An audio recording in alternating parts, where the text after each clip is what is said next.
Hi అండి. ఈరోజు వీడియోలో ఆలుగడ్డ కర్రీని తక్కువ మసాలాలతోనే సింపుల్గా ఎలా ప్రిపేర్ చేసుకోవాలో చూపిస్తాను. ఇంకా ఎవరైనా ఛానల్ని సబ్స్క్రైబ్ చేయకపోతే వెంటనే సబ్స్క్రైబ్ చేయండి. ఈ కర్రీ మనకి ఎందులోకైనా చాలా టేస్టీగా ఉంటుంది. లేట్ చేయకుండా వీడియోలోకి వెళ్ళిపోదాం. ముందుగా దీనికోసం అయితే నేను 1/2 కిలో ఆలుగడ్డనైతే తీసుకున్నాను. శుభ్రంగా కడిగేసి ఈ విధంగా అయితే ముక్కలుగా కట్ చేసుకున్నాను. చాలామంది పైన పొట్టు తీసేసి కట్ చేసి ఉడకబెట్టుకుంటారు కదా, నేనైతే ఈ విధంగా అయితే ఉడకబెట్టాను.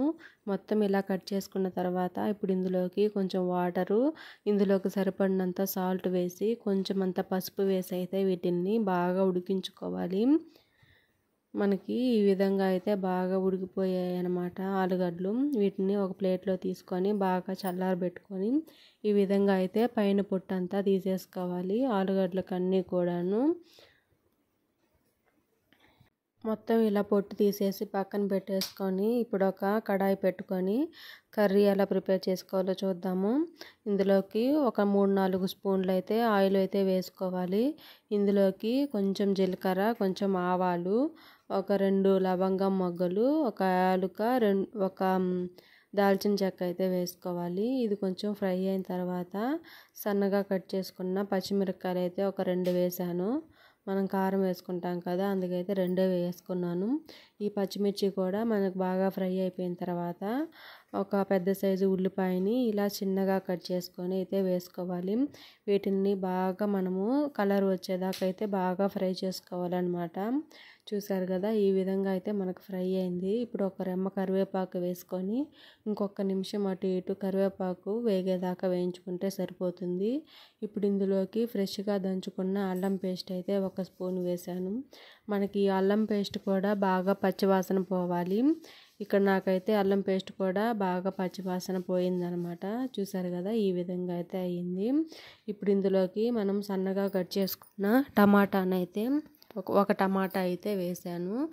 ఇప్పుడు ఈ టమాటా మనకి బాగా మెత్తగా మగ్గాలంటే మనము ముందు దీంట్లో సాల్ట్ వేసుకోవాలి. కొంచెం అంత పసుపు వేసి బాగా కలపాలన్నమాట. మనకి ఈ స్టేజ్లో సాల్ట్ వేయడం వల్ల టమాటా అనేది బాగా త్వరగా మగ్గిపోతుంది. ఇప్పుడు మూత పెట్టి మనము టమాటా అంతా బాగా మగ్గించుకోవాలి. చూసారు కదా, మనకి ఈ విధంగా అయితే టమాటా బాగా మగ్గిపోయింది. ఇప్పుడు ఇందులోకి సరిపడా కారం వేసుకోవాలి. నేనైతే ఇక్కడ 1.5 టీ స్పూన్ల కారం అయితే వేసాను. సరిపోకపోతే లాస్ట్లో అడ్జస్ట్ చేసుకోవచ్చు. ఈ కారాన్ని లో ఫ్లేమ్లోనే పెట్టి మనమైతే కారం వేగేదాకా బాగా కలుపుకోవాలి. కొంచెం అంతా వాటర్ యాడ్ చేసుకొని కలుపుకోండి, ఎందుకంటే మనకి అడుగు మాడిపోకుండా ఉంటుంది. ఇప్పుడు మనకి ఆయిల్ పైకి తేలిపోయింది కదా, ఇప్పుడు మనం ముందుగా పొట్టు తీసుకున్న ఉల్లగడ్డలు అయితే వేసేసి బాగా ఒకసారి అంతా బాగా కలుపుకోవాలి. వీటిని కలిపేసి గ్రేవీకి తగ్గట్టు ఇందులో వాటర్ అయితే పోసుకోవాలన్నమాట. వాటర్ పోసేసి మనం ఈ స్టేజ్లోనే సాల్ట్, కారం అంతా సరిపోయిందా లేదా మనకు అనేది చూసుకోవాలి. ఈ స్టేజ్లోనే మనము అన్నీ అడ్జస్ట్ చేసుకోవాలన్నమాట. ఒకసారి అంతా కలిపేసి ఇప్పుడు ఇందులోకి 1 స్పూను ధనియాల పొడి వేసాను, 1/2 స్పూన్ వచ్చి గరం మసాలా వేసాను. ఇదంతా ఒకసారి బాగా కలిపేసి మూత పెట్టి మనకి కొంచెం దగ్గరకు అయ్యేదాకా మనమైతే బాగా ఉడకబెట్టుకోవాలి. అంతేనండి, మనకి 5 నిమిషాల్లోనే ఇలా ఆలు కర్రీ అయితే చాలా సింపుల్గా మనం ప్రిపేర్ చేసుకోవచ్చు.